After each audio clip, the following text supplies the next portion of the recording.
Wow, these kids. Oh my God. Oh my God.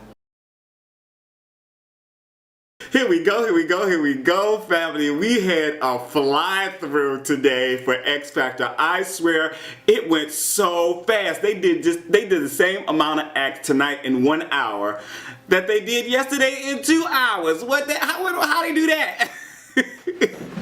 Yes, this is Robert Anton here coming to you to No Frills commentary from a singer.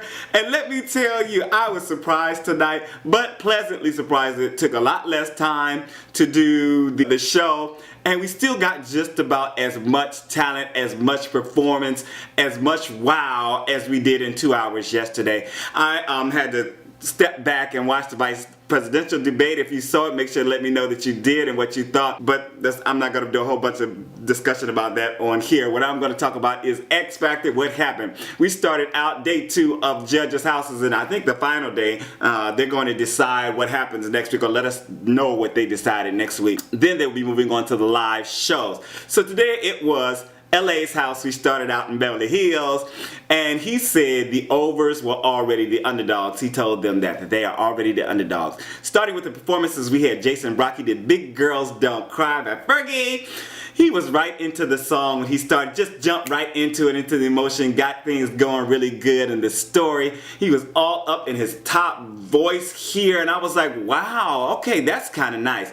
This wasn't his best performance for me, though. I think he could have chosen a better song to begin with for his voice and for his style, but he still killed it, even not being the best song choice. He still killed it. He is so good. LA said it was a strong vocal performance. I also love that he didn't change the gender of the song. He said big girls, and he just kept it the way it was, and it flew and worked just like that. Very, very, very nice. David Correy came up doing Domino by Jessie J. He came to conquer on this performance. He really did. He slowed the song down just a little, then he got in some extra emotion, a few little extra riffs and all that.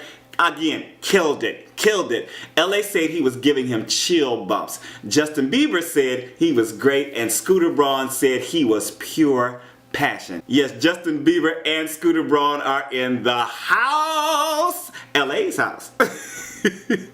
Daryl Black was up next, did She's Gone by Hall & Oates. We haven't seen a whole lot of him, but he has a solid sound to me, and they didn't give us a lot. They actually had him talking over some of his singing, which to me says he might be going home, right?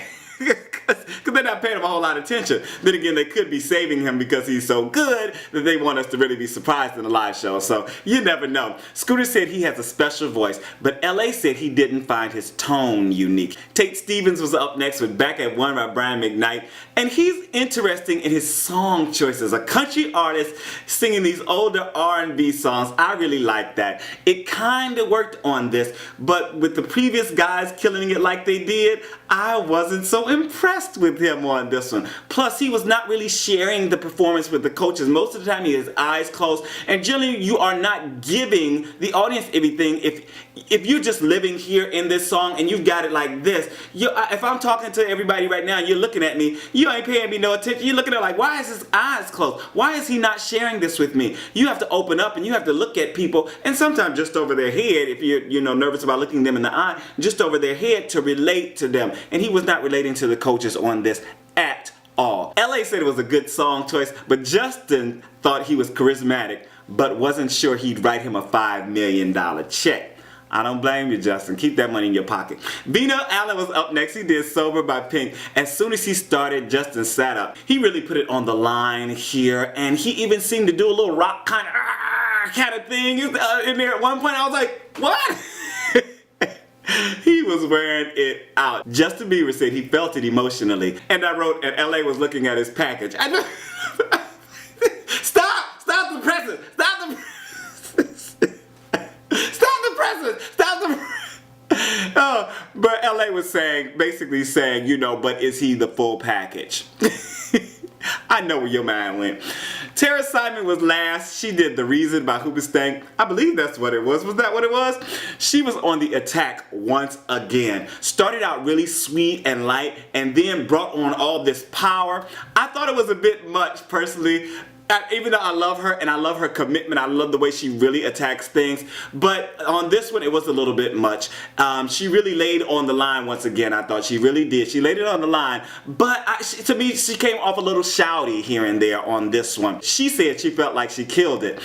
Justin said she had a big voice, but she needed to find more sweet moments, and I think so too. Even in doing the big thing, she should have found a few places where she could really, you know, just lay out a little bit. Maybe that's why, you know, she pushed a little too much, and it happens. It happens. Next up, we had Britney Spears and the teens with Will.I.Am mentoring. Diamond White was up next. They always seem to be putting her first, right? She did I'm With You by Avril Lavigne. I love how she came and just sat down, you know, just all comfortable and everything.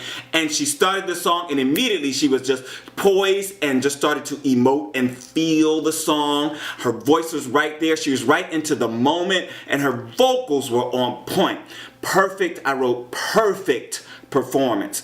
Will.I.Am said she sings amazing, but she cares too much about her moves. I disagree with that. Britney said she needs to work on her stage presence and confidence. I disagree with that also. I think she is amazing and she is perfect.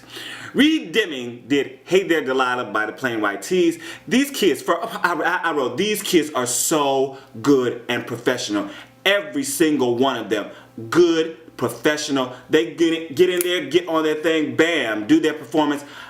For once so young, just amazing. The best batch I have seen on any show of very, very young kids. Reid sounded really, really good. I wrote he sounded so good. He even made a little blip in there. I don't know if he messed up the words or he forgot something, but you could see like afterwards he was smiling, but he continued singing and stuff and doing his thing, but I caught the smile going on after he messed up a little bit.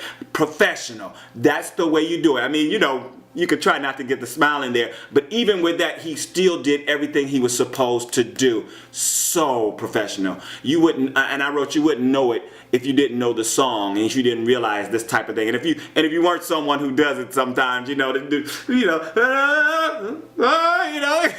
yeah, just keep on going. So these kids are so professional.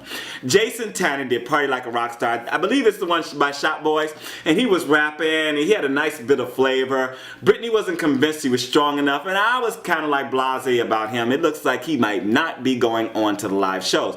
Arin Ray did Starships by Nicki Minaj. Will.I.Am was telling him before the performance to use his experience and spill all of that performance stuff that he has out on the stage, right? So he came in and he slowed down the song and made it kind of sexy. He seemed kind of nervous and he was holding his stomach. And usually when you're holding your stomach for a singer, it either means the butterflies are getting to you and trying to overtake, or you can't catch your breath. And sometimes one thing will precipitate the other, will you know, make the other happen. I wrote maybe just nerves. I've heard him sound better. Even in his audition, he sounded a lot better than he did on this. But this was decent. Britney said he needs to work on his vocals a little. Will.I.Am said he has the X factor in there somewhere.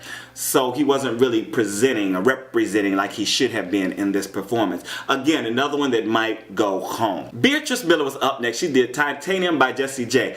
And she was crying just before she went on to sing, right? She was so nervous. She was complaining about her stomach was hurting so much, you know, and that's the nerves. They did all that jumping and jittering and all that good stuff, right? Okay, so the person at the thing had to stop and, you know, like hold for a minute before they sent her on. But let me tell you, talk about professional. By the time she walked out past that wall, bam, she had pulled it all together.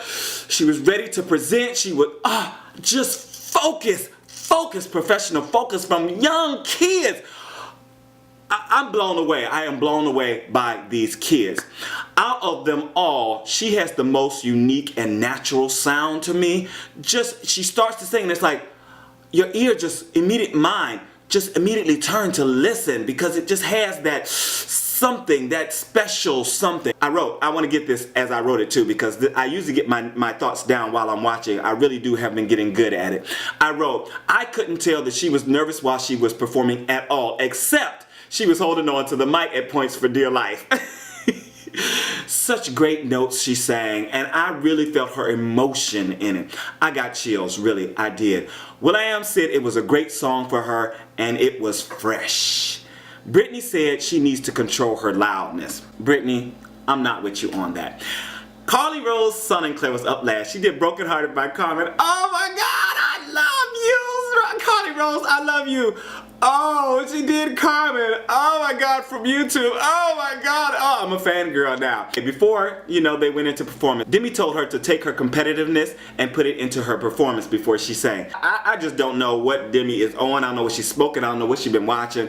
It must be something that's happening in real life with them, because every time this girl has gone on and sang, she has killed it. She has been stellar. She has been amazing. So I don't know where the critiques are coming from for Britney. I'm sorry, I just don't. Of course, I love this song choice. She slowed this way down, and they have done this with quite a few songs, and I'm liking it. And infused it with emotion and naturally pulled out some beautiful tones and runs. She had me screaming at the screen. She was so good. The best hands down tonight. And that is saying a lot, okay? Because all of them were pretty good. Most of them were excellent. They both said, both of the judges said she's possessed. And Will.I.Am was talking about, you know, how like you come out, she looks like this caterpillar that's gonna turn into a butterfly, and she turns into a dragon. I mean, that is some true stuff right there. That really is. I wrote, these kids were wild tonight. They are going to teach the adults how it's done if they keep on going the way they are going. In the live shows, I'm sorry, I would not be surprised if 3 of the young kids were standing and the rest of whatever is going on, or even 4 of them. What did you guys think of the performances and the pace of the show? I really want to know. Please tell me what you thought about it. And you can see I'm excited and out of my mind. And oh, wow, these kids. Oh my God. Oh my God. Oh my God.